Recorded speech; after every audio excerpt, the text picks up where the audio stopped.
Welcome students. Today we will see law of demand. Law of demand. This is the most important law in this our textbook. See, listen carefully. This is an important topic. See, introduction. The law of demand was introduced by Professor Alfred Marshall in his book Principle of Economics, which was published in 1890. The law explained the functional relationship between price and quantity demanded. Next one, statement of the law. So, what is the statement of the law? See, according to Professor Marshall, other things being equal, higher the price of a commodity, smaller is the quantity demanded, and lower the price of a commodity, larger is the quantity demanded. This is the statement of the law. That means other factor remaining constant. If the price of a commodity rise, demand for it falls, and when price of a commodity falls, demand for a commodity rise. Thus, there is an inverse relationship between price and quantity demanded. In simple words, when price rise, demand falls, and price falls, demand rise. This is a simple concept. Then, symbolically, the functional relationship between demand and price is expressed as dx is equal to f into in bracket px bracket complete. That means in this symbolical statement, d is equal to demand for a commodity, x is equal to commodity, f is equal to function, and px is equal to price of a commodity. So, students, we see assumptions. Law of demand is based on the following assumptions. First assumption is a constant level of income. That means no change in income. See, if the law of demand is to find true operate, then consumers' income should remain constant. If there is rise in income, people may demand more at a given price. That means no change level of income. Then second assumption is a no change in size of population. See, it is assumed that the size of population remain unchanged. Any change in the size and composition of population of a country affects the total demand for the product. That means no change in size of population. Then third one is a price of substitute goods remain constant. It is assumed that the price of substitute remain unchanged. Any change in the price of a substitute will affect the demand for a commodity. That means no change in substitute goods price.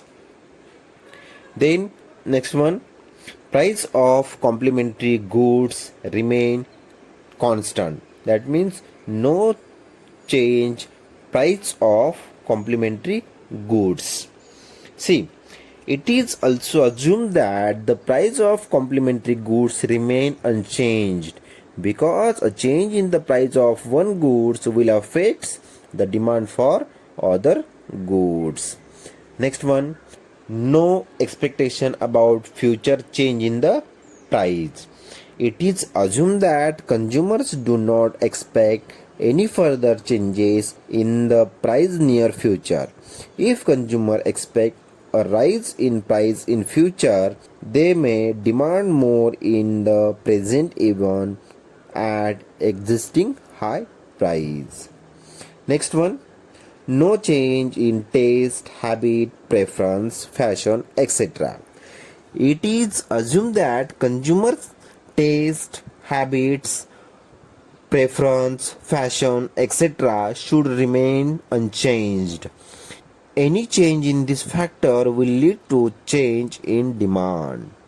Next one, no change in taxation policies. Taxation policies of a government has a great impact on demand for various goods and services. Therefore, it is assumed that there is no change in the policy of taxation declared by government. So this is a assumptions of the law of demand, and this is a very important point in law of demand. The law of demand cannot complete with its assumptions. So write law of demand with assumptions. So students, the law of demand is explained with the help of diagram and schedule. See, in this schedule there are two columns. First column is the price of commodity X in rupees, and second column is the quantity demanded of a commodity X in kg. So first column is a price of commodity X is a 50, 40, 30, 20, 10, and quantity demanded of a commodity 1, 2, 3, 4, 5 kg. So in this schedule, when price of a commodity X is rupees 50, quantity demanded is 1 kg. See carefully in schedule. When price falls from 50 rupees to 40 rupees, quantity demanded rise from 1 kg to kg.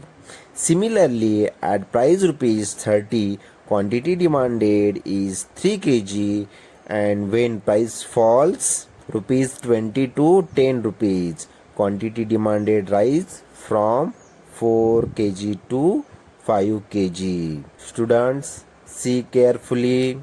Thus, as the price of a commodity falls, quantity demanded rise, and when price of a commodity rise, quantity demanded falls.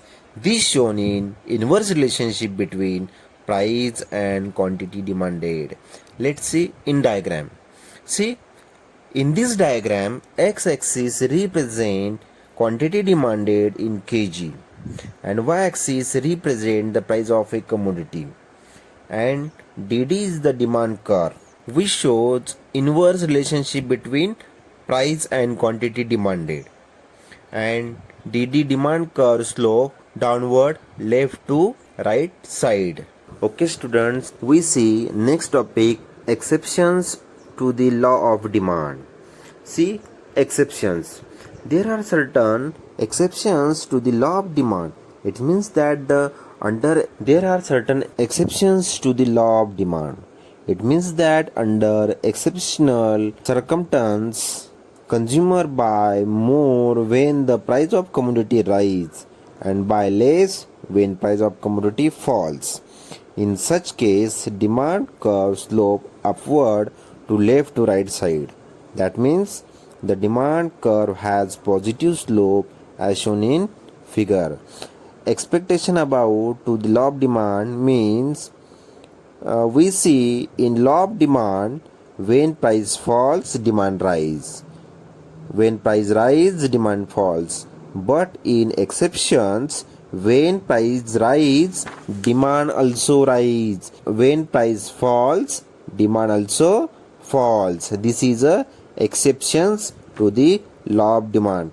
So there are some conditions. We see exceptions of the law of demand. So first condition is a Giffen paradox. See, what is meant by Giffen paradox?